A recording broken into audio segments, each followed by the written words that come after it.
Thanks. All right, everybody. Thanks for waiting. Attendance tonight was 11,575. The gate was 3.7 million. Fight of the night is Jones Cormier. Performance of the nights were Felder and Jordan. Congratulations. They all get $50,000.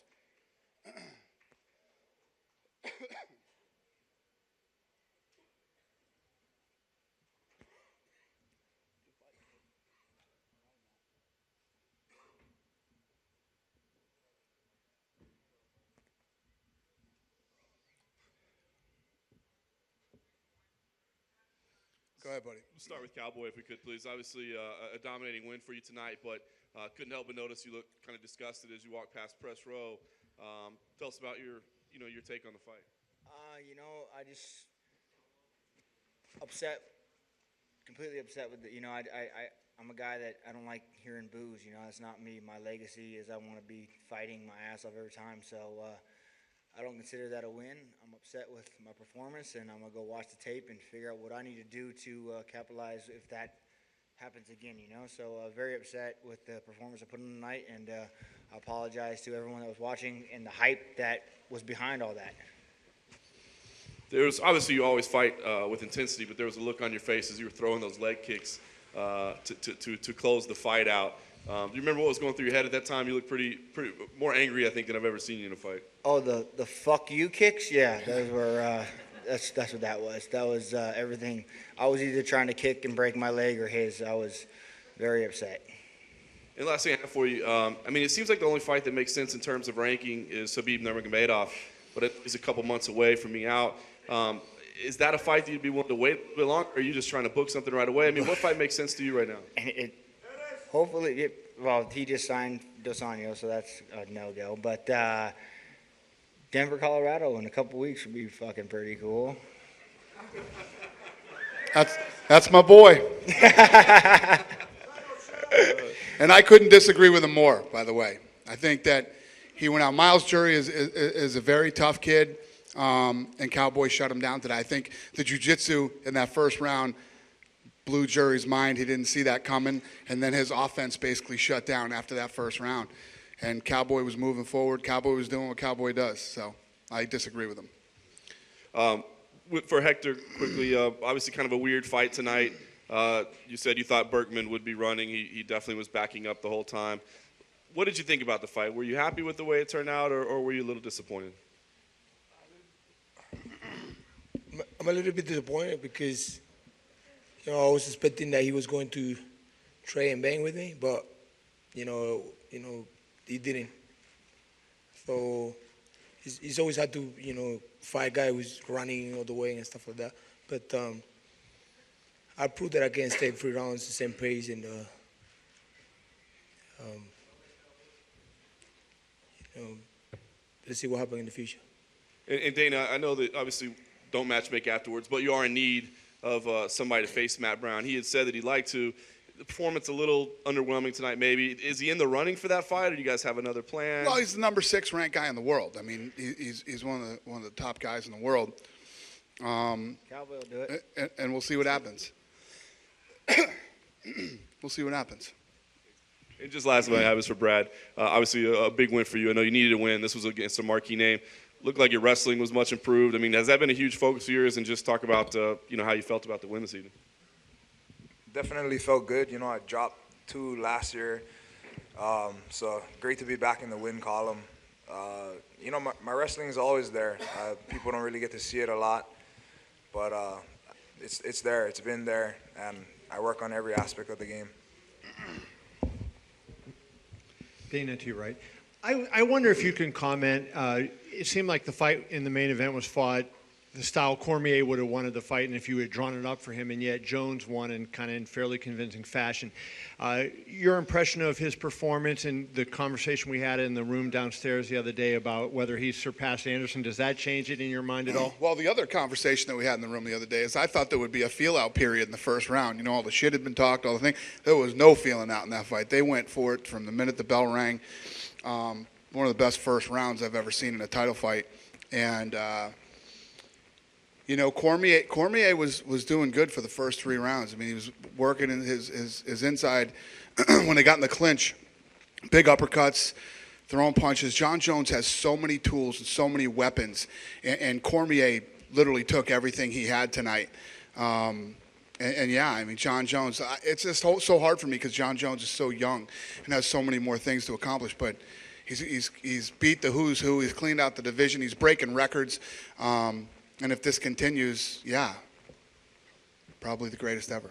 You said the other day that the trend on the pay-per-view was good. Now, normally you also say that the gate matches the pay-per-view, and you didn't do as good on the gate. The pay-per-view's it's blowing what I said out of the water. Really? Yeah. So more than 750. Close to 7 figures then? I don't know. I hope so.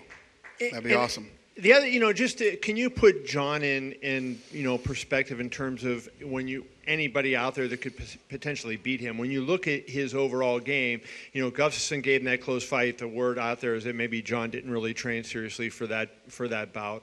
But can you kind of put him in some kind of perspective? And what do you think could motivate him after he's beaten? Yet another great He says he wants to be the greatest ever. If you want to be the greatest ever, you have to continue to be motivated and to come in and perform like he did tonight and every other night since he's started. He has so many weapons, so many tools. But now we've seen twice. If you want to bring a dogfight to Jones, Jones can do that too. And that's one of the most important things. The question is, what happens to a guy when he gets into deep water? It's fun being a fighter when you're the guy kicking everybody's ass. But when you start getting some back, that's when you find out, who's a real champion. And John Jones has proven it twice. And Donald, can I ask you as a teammate and just getting to see Jones in the gym all the time, I mean, what is that like to see him up close? And I mean, from a fighter standpoint, we look at him almost as like this unbeatable guy. Do you as a fighter see him that way? And does he have any discernible flaws that you can see in his game? Oh, I'm not going to talk about John's flaws, but I mean, training with John, he is a gamer, man. Seeing him train, and sometimes I ask, John, why aren't you bringing in crazy wrestlers to get ready for Cormier? He's like, nah, what I got here at Jackson is good enough. And I'm like, I'll be goddamned, all right. And he goes out there and performs. So the son of a bitch is talented, man. Every chance I get in the ring with him and I spar and play around with him. And my hat's off to the dude, man. He's a young stud, that's for damn sure. More stupid shit he does. And sparring with John Jones. That sounds and just to follow up on that, Donald, just to ask you, usually a lot of times, the smaller guys, are quicker and you can do things that the bigger guys can't. But how do you find John when you're in there? I know you're not really seriously sparring, but I mean, how do you find him when you're in there with it? Well, maybe you are. I don't know.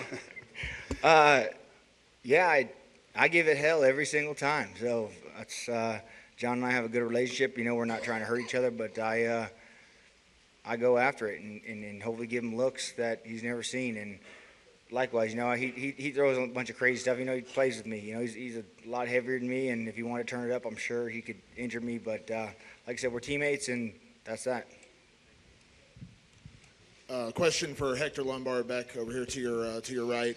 The question came up about the Matt Brown fight. I'll ask you, how are you feeling physically after the fight? And is that something that still interests you now that you have gone, 3 hard rounds tonight? I think Roddy Madonna made more sense for me. I mean, he's up to Dana, but I think that Roddy is not gonna fight for the title. So I think that that makes sense. But let's see what he desires. Dana, what do you think? No, I think he's right. I think any of those guys. He's the number 6 guy in the world. He could fight any of those guys. He could fight Tyrone Woodley. He could fight Brown. He could fight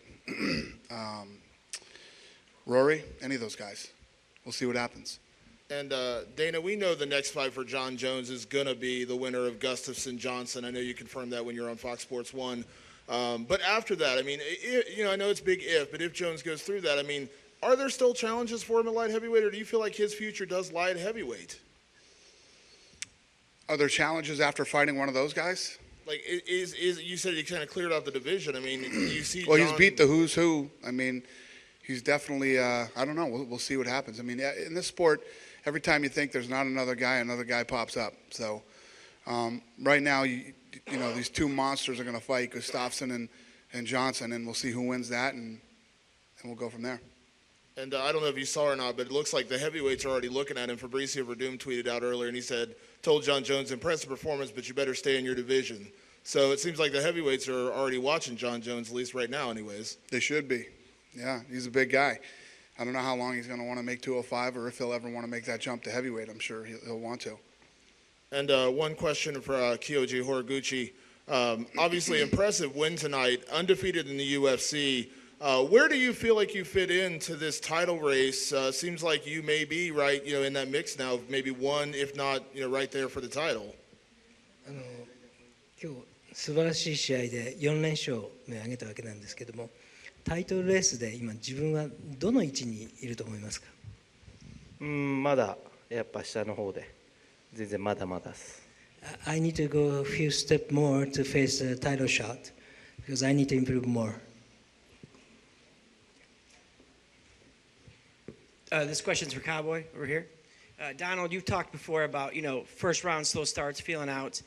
This first round, you spent the whole time working him on, you locked up his shoulder, then you had his back, and you had him in danger, pretty much the whole first round. How did that go in with, kind of you getting into your rhythm and doing your thing?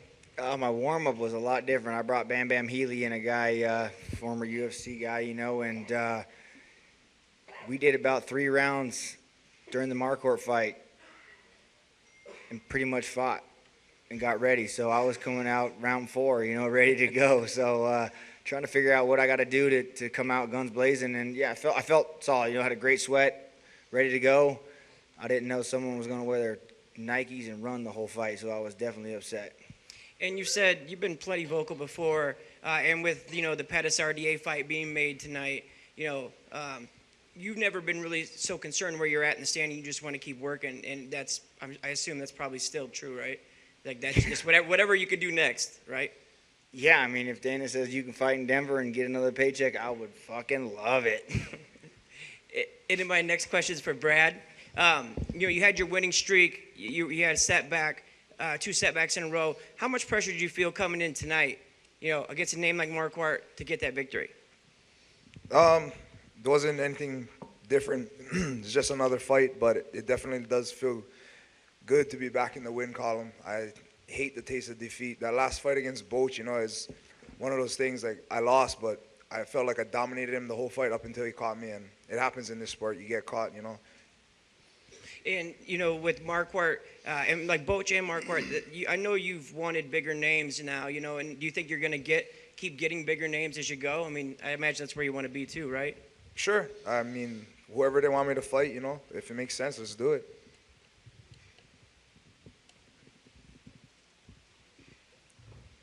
Question for Dana White.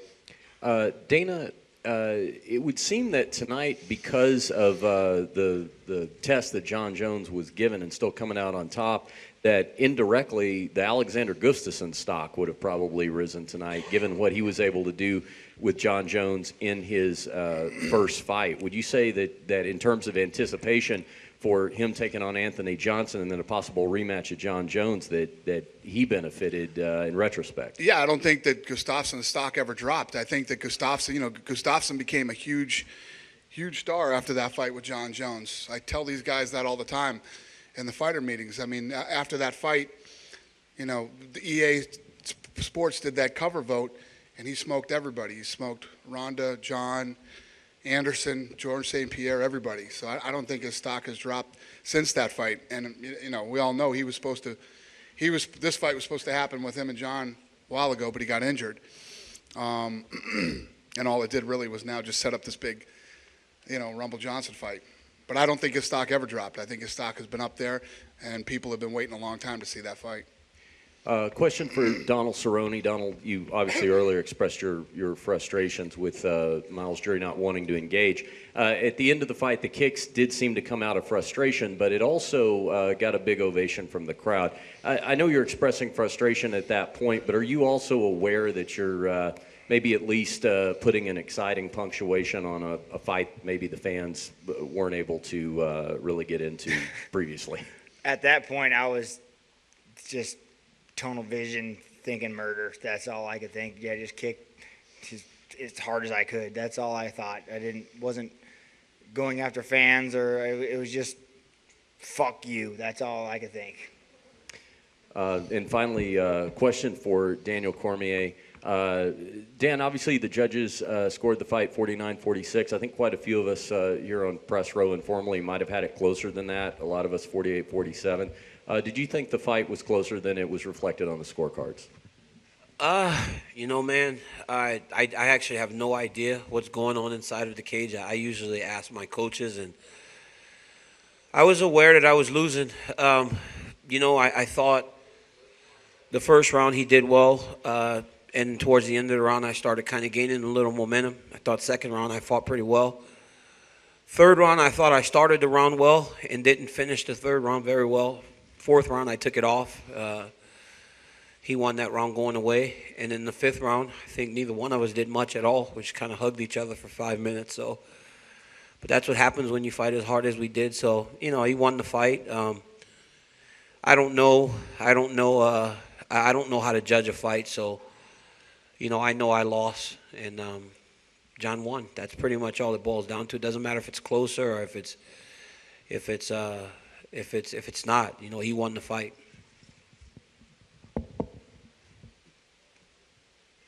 Elise Trejo with AskMen.com. So my question naturally goes to the lady. One, how do your fists feel after completely beating your opponent's face tonight? They feel great. As long as nothing's broken, I feel awesome. There you go. And Dana, I'm sure you saw how dominant she was tonight. Oh, yeah. I mean, what do you got in store for her in this coming year? She looked awesome, and I have to publicly apologize to her. She tried out for the Ultimate Fighter, and I told her she was too old. So I was wrong again. So how does it feel to be too old to fight in the UFC? Too old, whatever. Well, basically, I was told go out, win a couple of fights, and keep pressing on, and that's basically what I did. I had to show them that I earned my spot here. I did what it took for me to get to this point, and I don't think age is a factor, especially with me. I've been an athlete all my life. It's never been a struggle for me, and I've never stopped training. So it was very important for me to keep the fight where I wanted and to finish how I wanted to finish, and that's with my hand raised. All right, thank you. Question for Daniel Cormier, back here to your right, all the way in the back. There you go. I know there's a lot of emotion going into this fight. Did any of that play into your approach and the game plan? Obviously, it seems like you came out and got right in his face, but I mean, did the emotion kind of weigh in? I know some guys say, it can actually zap you if you let it, weigh on you too much. No, it didn't. I mean, when you're fighting a guy like John that's so creative and so long, you have to get in his face. It's the only way that I was going to be able to fight him. I thought I found some good success in fighting, body punching, and I was landing some really good uppercuts on the inside. You know, I said something leading into this fight. I was looking for the man to push me and put me into a war, and he did that. You know, he did that. I mean, by the end of the first round, we both were bleeding, you know, and it was like, you know what, this is what a championship fight should be. And you know what, man, the guy just he got better, and he won the fight. You know, he's if anything surprised me is that he felt a little bigger in the cage than he looks normally. He's a big guy, he's strong, hangs on you, and when he starts to hang on you, it can zap you a little bit later in the fight. So no emotions. I competed like I a professional. I didn't fight on emotion. I knew I was going to have to get in his face, and that's what I did. The second round, you came out and you tagged him with some really hard shots. Obviously, I think that was your best round. It looked like you tagged him really hard with some uppercuts. It looked like you hurt him a couple of times. Maybe if you weren't holding his neck, he might have even staggered back a little bit more. What happened between that second and third round? Because the third round was very, very close and very even. I mean, how much credit do you give to John for being able to bounce back the way he did? Because it did seem like you had him in at least a little bit of trouble in that second round.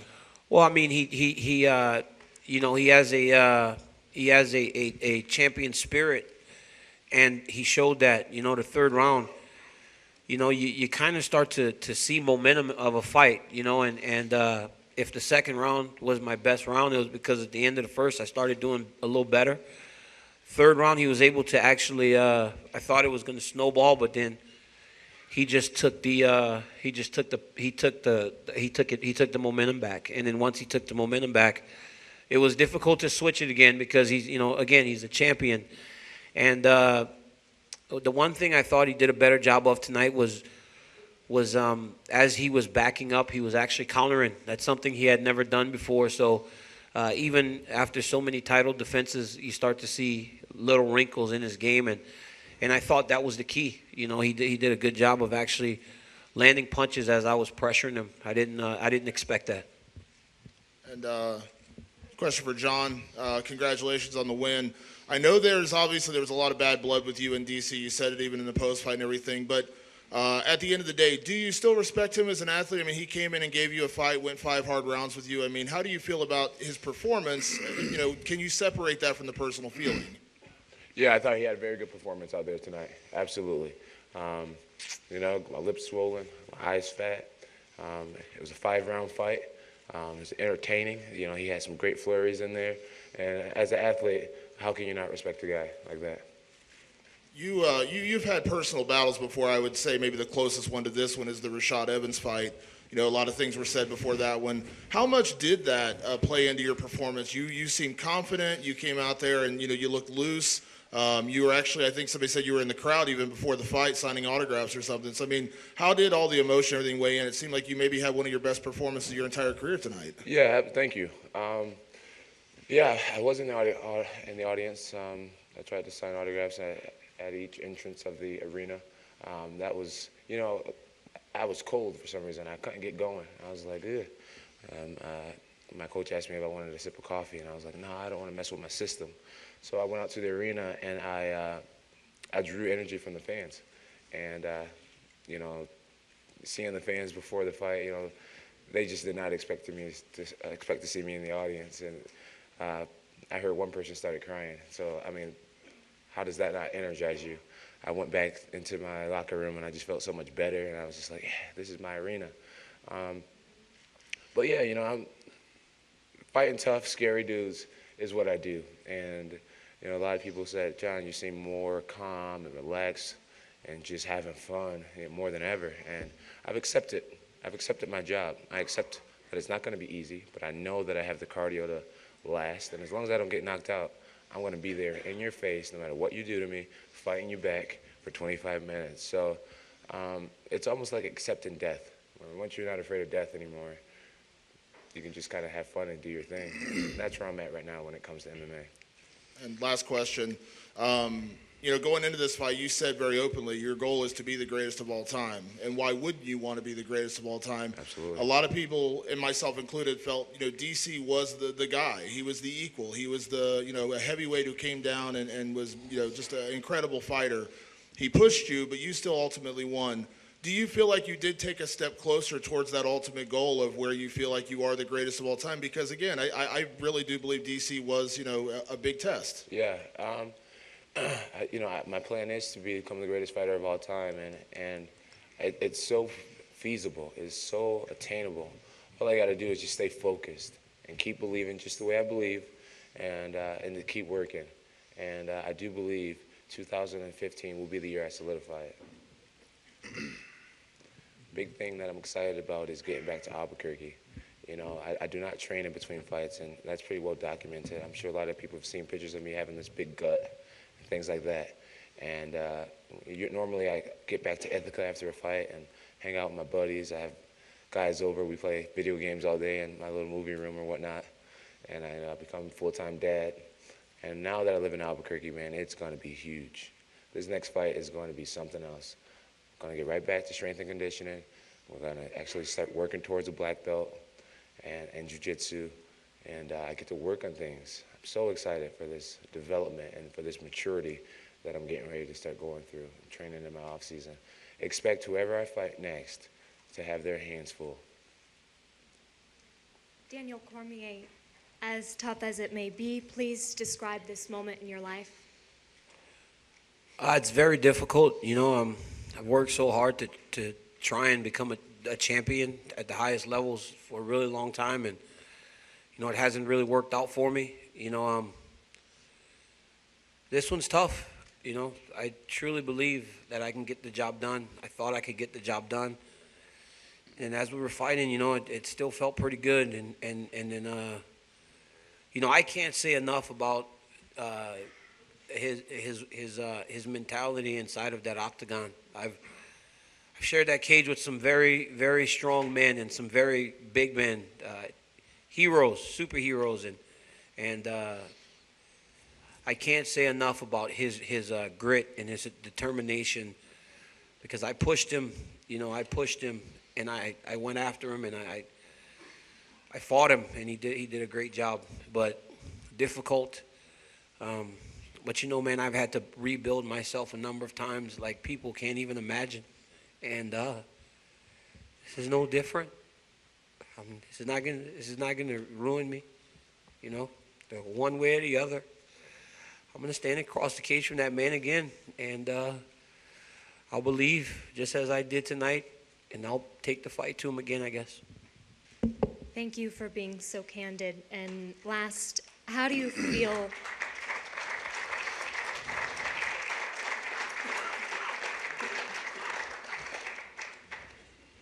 Physically, how do you feel? It looked a little difficult for you to sit down.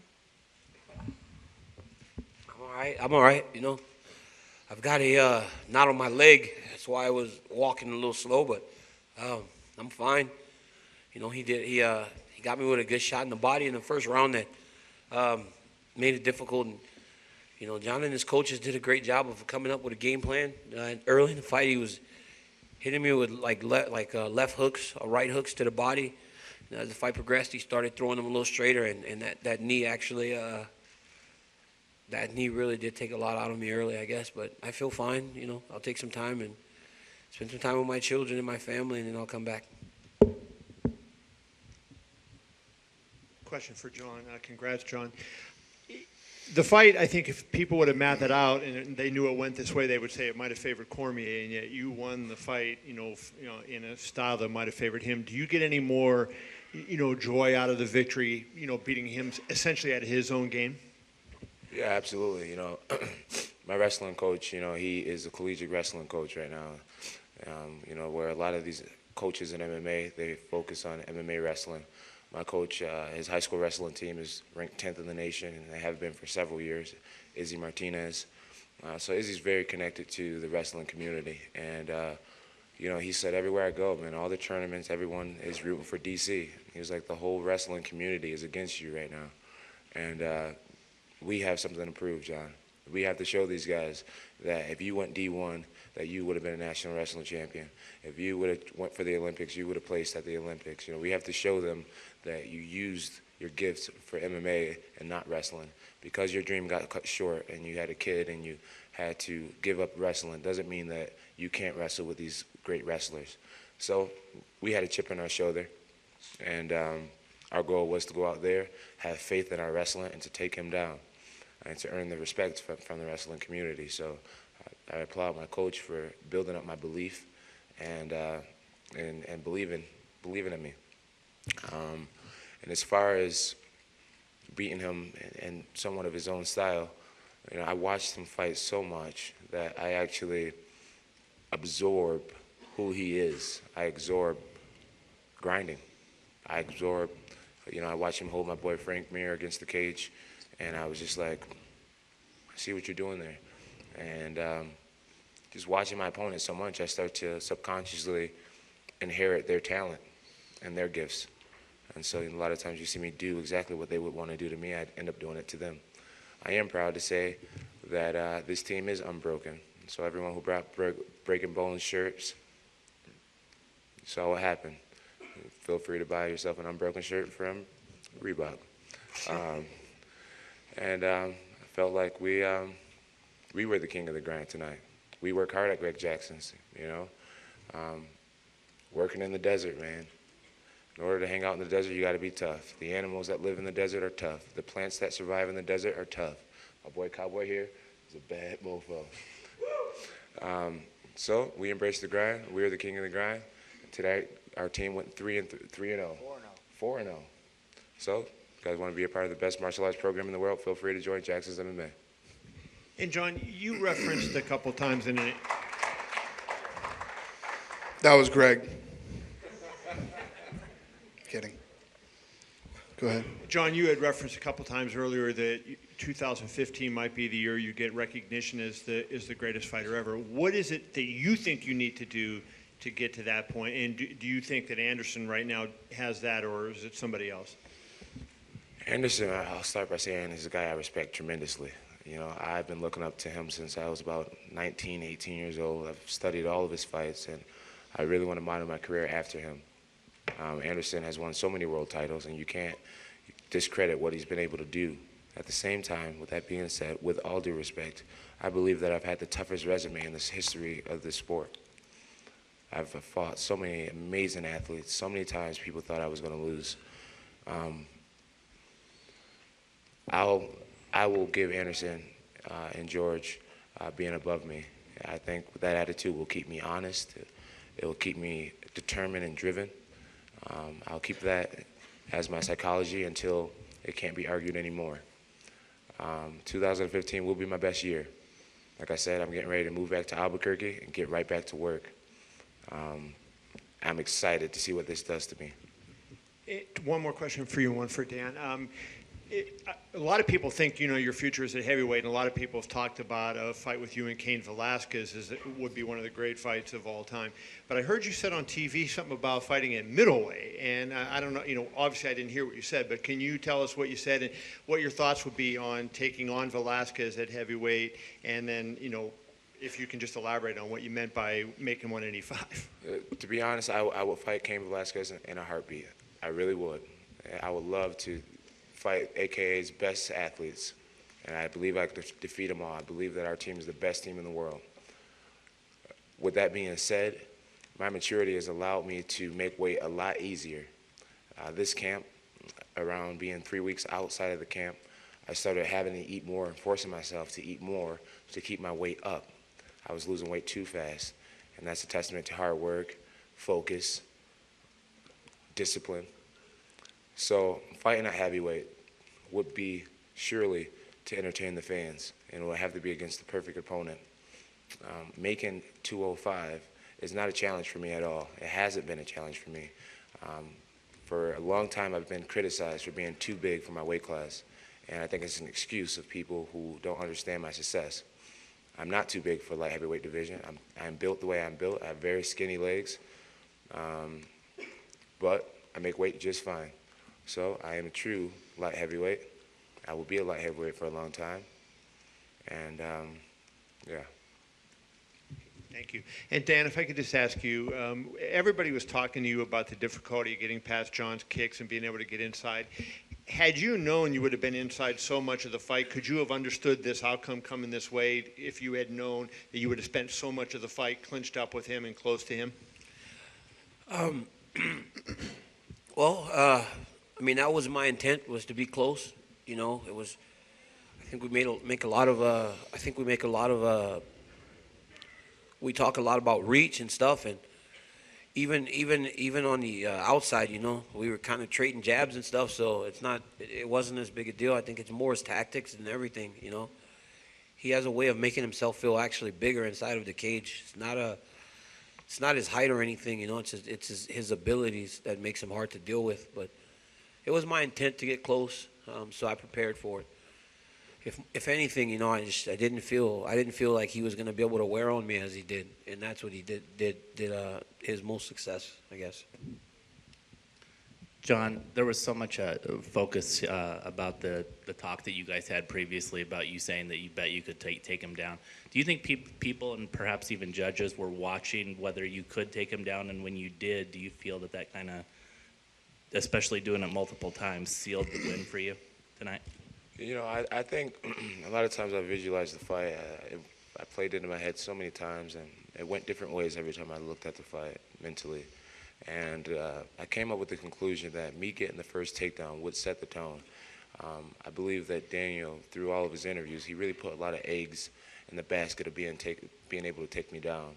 And like I said, you know, not being afraid of death, right? When you're not afraid of it, it has no power over you, and it allows you to, you know, go to war the way you need to go to war. And that's the way I learned to look at his takedown. It's like, okay, Daniel wants to take me down. Now what? Once you get me down, you know, I told people, I said, he's probably going to get me down. But then what are you going to do? You know, I started to really have a lot of pride in my jiu-jitsu, and I believed if I got taken down tonight, I was going to be able to display what I have off of my back. So yeah, it feels good to be able to take him down, you know, and to be able to hold him against the cage the way I did. And you know, I'm sure a lot of the fans won't find that entertaining, but my job is not necessarily to make the fans go woo and wow. My job is to win the fight, no matter how ugly or whatever tactic I had to use. Let's remember, Randy Couture, one of the greatest of all times, that was his whole game, holding guys against the cage. And that's what I did tonight. I'm not apologetic for it, and came out with the win. And in regard to the 2015 schedule, you clearly have another fight coming with the Gustafsson and the January. I would say that's disrespectful to Anthony Johnson to say that I have a fight against Gustafsson. No, and Johnson. But after that fight, would you then make the decision on heavyweight? No, you know, I really don't even want to talk about heavyweight anymore. You know, I'm making weight pretty good at light heavyweight, and when I do go heavyweight, it'll be something me and Dana talks about. And we will have the right opponent, and it'll be for the right purse. John, at the close of the fight, obviously there was kind of an intense little exchange between you guys. You stopped early to celebrate, and then I think threw a punch when Daniel kind of led up to, and then I think Daniel actually threw a punch maybe after the bell. Just what was going through your head right there? I mean, kind of walk us through what you were thinking as that unfolded. Well, I put my hands up, and you know, I was surprised that Daniel didn't attack me because we had more time in the fight. Once I realized that he let his guard down, I snuck in 2 punches before the bell rang. After the bell rang, he snuck in a few punches. I don't think any of them hit me. He almost hit Herb Dean. And that's why I gave him the second sign, because he tried to hit me after the bell.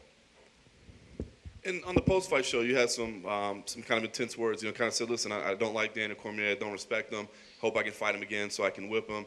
But when you see the respect that he's offering you, the emotion that he has, does that change your opinion at all? Not really, to be honest. Not really. I know if he would have won, he'd been up here talking all types of trash. So I don't feel sorry for him. This is combat. Last question, right here. John, congratulations on the win. You've beaten a lot of people in the top of the light heavyweight division. When you look at the rankings, do you see other challenges there that excite you? Yeah, you know, the light heavyweight division, there's always going to be somebody new. You know, if you think about it, Anthony Johnson was just written off recently, and now he's back and he's looking good, and there's a lot of people that thinks he's the guy to beat me. So there's always going to be somebody. My job is to take them all very seriously, and to continue to work hard and take them all one at a time. As long as I keep that mindset, you know, no matter how great this guy is, I'll humanize him through work and studying and using my team and we'll beat them. You know, sometimes it feels like it's me against the world, and it's me against my division. But at the end of the day, it's me against one person, one guy at a time.